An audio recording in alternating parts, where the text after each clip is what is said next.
ओडिशावासी recent एवं गोटे छातीफटा दृश्य देखा मिली से पुणी जाजपुर जिला बयरी रेलवे स्टेशन पाखे गोटे महिला मृत्युवरण होती आई महिला को रेलवे जगार उठाई रेलवेर कौन भी अधिकारी आसुना सर्वशेष से मला डेड बॉडी को बुला कुकुर मैंने आसी खाऊँ आपण मैंने भिडियो शेष जाए देखूँ। सीमा विवाद सामना को आसिला रोचक दृश्य जो दृश्य आपण को विचलित करें।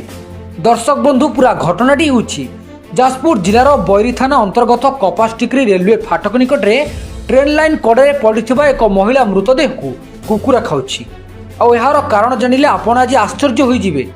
कटक जीआरपी और जाजपुर जीआरपी मध्य स्थान को नहीं लगी रही टणा उटरा। ठीक यारी मध्य उभय निज सीमा को नहीं आज द्वंद्व भितर अछंती और जहाँपर घटी अभावनीय दृश्य। सतरे आज्ञा एभली घटना आपण को निश्चिंत रूप से विचलित करुथिबो।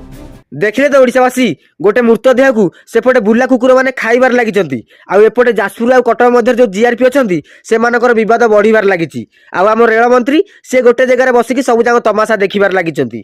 समस्त को गोटे रिक्वेस्ट करी ओडिशावासी ए भिडियो को अति मात्रा शेयर कर ताकि रेल मंत्री पाखे भिडियो पहुँचू आउ यही घटना प्रति से किसी एक्शन नियंतु आउ आगामी दिन में जमी आम मानक यही दृश्य न देखा मिलू।